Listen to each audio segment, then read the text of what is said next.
आपली तुलना दुसऱ्यांशी कधीच करू नका. कारण जर आपण असं केलं तर दुःख आणि वेदना आपल्यालाच होतील.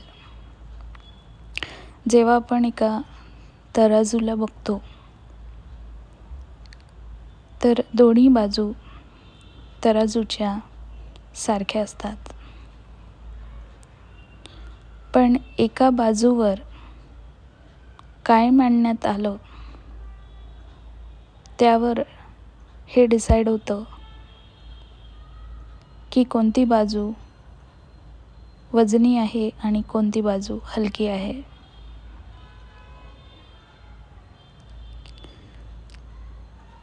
तर जी बाजू वजनी आहे त्याकडे पाहून दुःखी होऊ नका जर तुमची ताटली खाली असेल, कारण तुम्हाला माहीत नाही की जी थाळी वजनी आहे तराजूमध्ये ती कदाचित जास्त वजनाने साखळी तोडू पण शकते.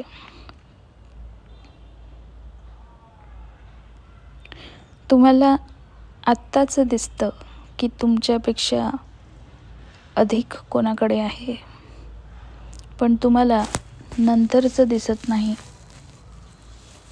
नंतरचं ते केवळ जो तराजू हातात घेतो त्याला माहीत असतं. तुमची पण वेळ येणार आहे. तुमच्या ताटलीत पण अन्न येणार आहे. तुमचं पण वजन समाजामध्ये वाढणार आहे. कारण जो तराजू धरून आहे तो निर्माण करता आहे आणि तो पृथ्वी बॅलन्स ठेवतो.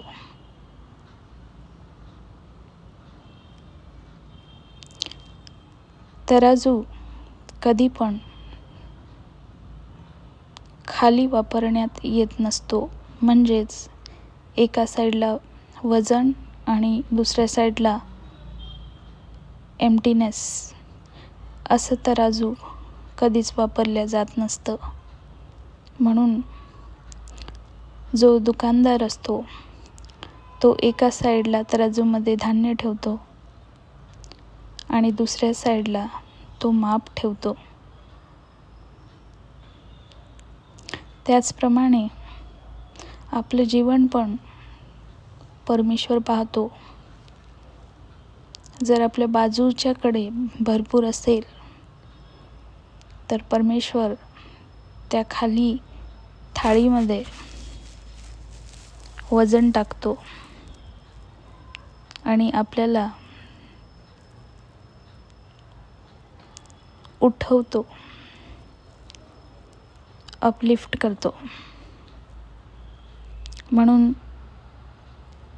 तराजूच्या दुसऱ्या बाजूकडे बघू नका, पण त्याच्याकडे बघा जो तराजूचा